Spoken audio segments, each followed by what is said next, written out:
You can customize a stairs building component editing each of its elements.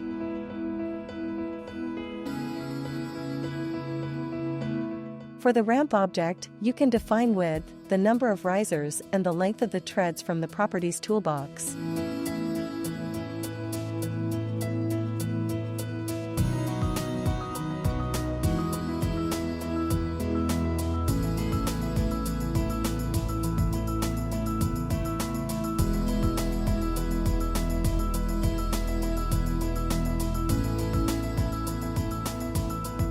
The riser heights are automatically calculated based on the total number of risers and the level difference to overcome.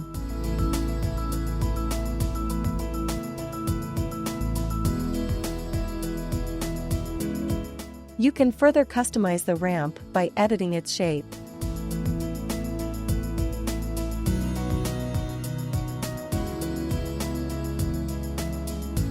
And using the options in the local menu.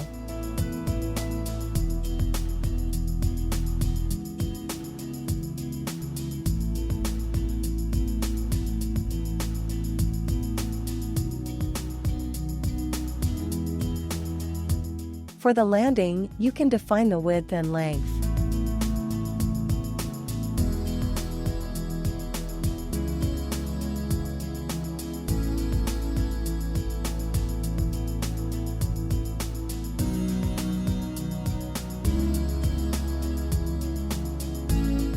By using the functions in the Edit menu, you can achieve any desired shape.